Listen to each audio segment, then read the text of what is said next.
সান্ডার খেপসা বানাবো আজকে এবার খেয়ে টেস্ট করে জানানো যাক। ডিম সিদ্ধ দিচ্ছি, আমরা 3 জন তাই 6টা ডিম সিদ্ধ দিয়েছি। ও গ্যাস ছাড়া হয় নাই। বিসমিল্লাহ।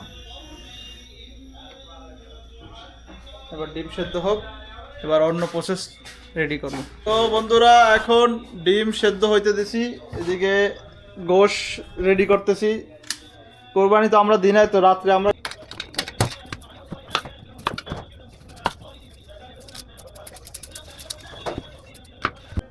আসলে একজন প্রবাসীর ঈদ হচ্ছে সকালবেলা উঠে নামাজ শেষ করে আসার পরে যদি রান্না করা থাকে ভালো, তাহলে ওইটা খাওয়া যায় এসে।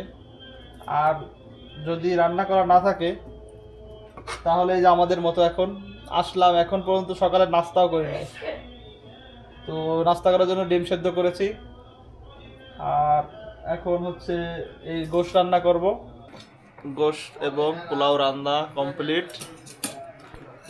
রান্না করে আবার ফাঁকে একটা ঘুম দিছি কিন্তু, ঠিক আছে। দেখা যায় আমরা কি করছি জানেন, রান্না করার সময় দেখে অনেক লেট হয়ে যেতেছে, তো এই ফাঁকে আমরা পরাটা এবং ডাল, ভাজি, ডিম এগুলা খাওয়ার পরে হচ্ছে আমরা রান্না করতেছিলাম। তো রান্না করতে করতে তখন ঘুম চলে আসছে, যেহেতু রাতে ঘুমাই নাই ঠিক করে।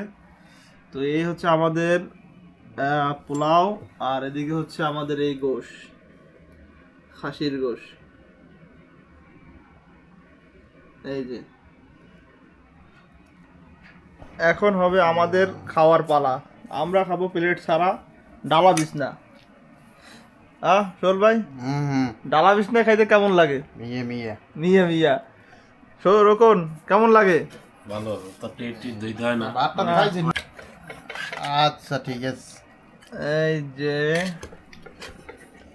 এই লোগা আসলি আস্তা রসুন হবে। ঠিক আছে, আসলি ভাতে নুন কম আছে আবার। হ্যাঁ, এই লোগা আসলি। আরে বাহ, বাহ ভাই বাহ।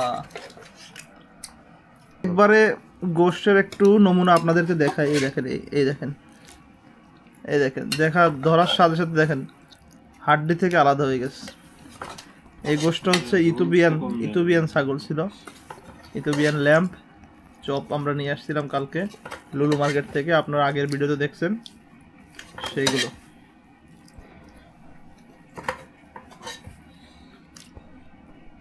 রাত্রে আমরা সান্ডার খেপসা বানাবো আজকে রাতে নাকি সান্ডার খেপসা হবে। এই যে আমাদের ফ্রিজে সান্ডা আছে।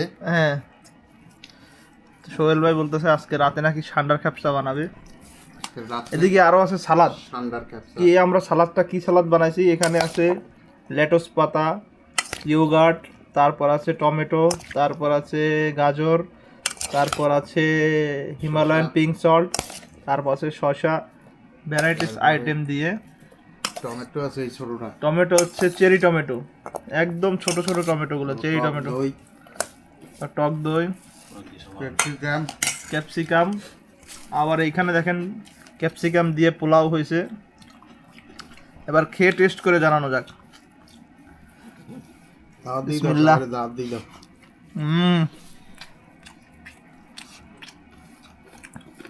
মজা মজা, আজকে ঈদের খাবার মজাদার। গোশতটা একদম নরম, খুবই ভালো লাগতেছে।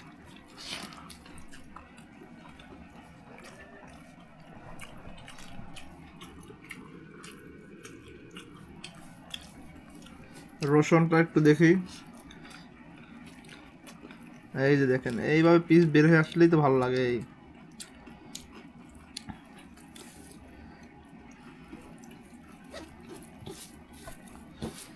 তো আজকের ভিডিওটা এখানেই শেষ করতে যাচ্ছি। নতুন কোনো অন্য ভিডিওতে আবার সবাই সাথে দেখা হবে। সবাই লাইক কমেন্ট শেয়ার করতে ভুলবেন না, এবং অবশ্যই চ্যানেলটি সাবস্ক্রাইব করে দেবেন।